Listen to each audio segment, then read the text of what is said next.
Well, perhaps we can aid each other this day, Outlander. Ashlanders are nomads, but we gather at sacred sites to trade, confer, and pay homage to the past. Aldrin is such a place. That's why Chodala invited the Red Exiles here. But these outcasts won't let me into their camp. I need to find my brother. My brother, Chodala, is the Ashkan of our tribe, and I am his ambassador. I act as a go-between among the tribes. Chodala wants to unite the Dunmer and calmly end the era of the bickering houses. He hopes to convince the tribes to follow his lead. Head into the Red Exiles camp and find my brother. Otherwise, see if you can find out what he was doing in there and where he's gone. Be wary of the outcasts. As you saw, they won't hesitate to attack without reason or provocation. No, just our tribe, the Urshilaku, though he's respected by most of the other Ashlanders for his wisdom and strength of will. He does hope to unite the tribes in a common cause, however. That's one of the reasons we've gathered here at Aldrin. My brother and I have always worked to help our people and improve the Ashlander way of life. He used to believe that peaceful negotiation was the best path to accomplish this. Recently, however, things have become different. He's almost like... No, that's not something I'm ready to talk about with an outsider. Perhaps after you prove your trustworthiness and willingness to help us, then we can discuss my brother in more detail. Perhaps. That's not our goal, but the tribes will defend themselves if necessary. No, we hope to present a united front and show the houses the folly of the path they've embarked upon. Turning away from our forefathers and god ancestors has made them weak. The Red Exiles, they're violent, dangerous Ashlanders who were banished from their tribes and joined together to create their own clan. Chodala invited them to the gathering and went into the camp to talk, but he's been gone too long. I'm worried. As you saw, hostility is second nature to the Red Exiles. We're here to negotiate, but they're no better than thieves and murderers. If they spot you in their camp, you'll need to defend yourself. It's unfortunate, but they'll leave you no choice.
Like a bird after I put one through his knee.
You seem to have survived your visit to the Red Exiles camp.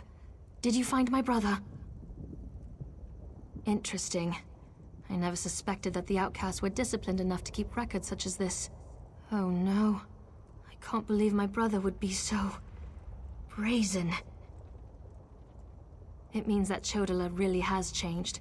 With his newfound powers and rising ambitions, I fear what he plans for the tribes. I suppose you have a right to know what I'm talking about. Take this. I found it among my brother's possessions. Chodala discovered new power out in the wilderness, and it changed his view of the world. He writes about it in that document.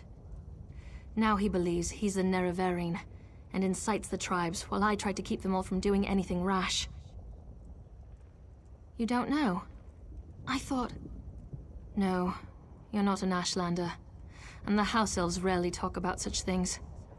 Long ago, there was a hero named Nerevar. He fought alongside the Tribunal, before they claimed to be gods, until they betrayed him. So our legends say. Nerevar united the Kaima, and forged an alliance with the Dwemer. He died at the Battle of Red Mountain. We believe the Tribunal hastened his demise, despite Vivek's claims to the contrary.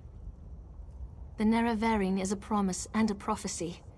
We believe that, through the power of Azura, Nerevar will return to unite all Dunmer, House and Ashlander alike, and make Morrowind great again. The returned Nerevar will be known as the Nerevarine. While the prophecy of the Nerevarine can be interpreted as the end of the Tribunal, I have always seen it as a prediction of hope and peace. Chodala and some Ashlanders, such as the Red Exiles, favor war. That's not the Nerevarine I believe in. He uses an Ashkon's words to plant dark ideas in his followers. Ideas that speak of false gods, lost traditions, and the need for a cleansing war. His words become more forceful every day, but I hope to dissuade him from this violent course. All I know is that his new power frightens me. Chodala returned from a sojourn in the wilderness more vibrant, more commanding. He's always been strong, but now he's fearless, practically invincible, and swifter than the fastest Ashlander scout. Chodala says his new abilities strengthen his claim as the Nerevarine. I think it's the staff he carries. He had it when he returned, and now it's always at his side. I know it's unreasonable, but I hate that staff. He calls it Sunara.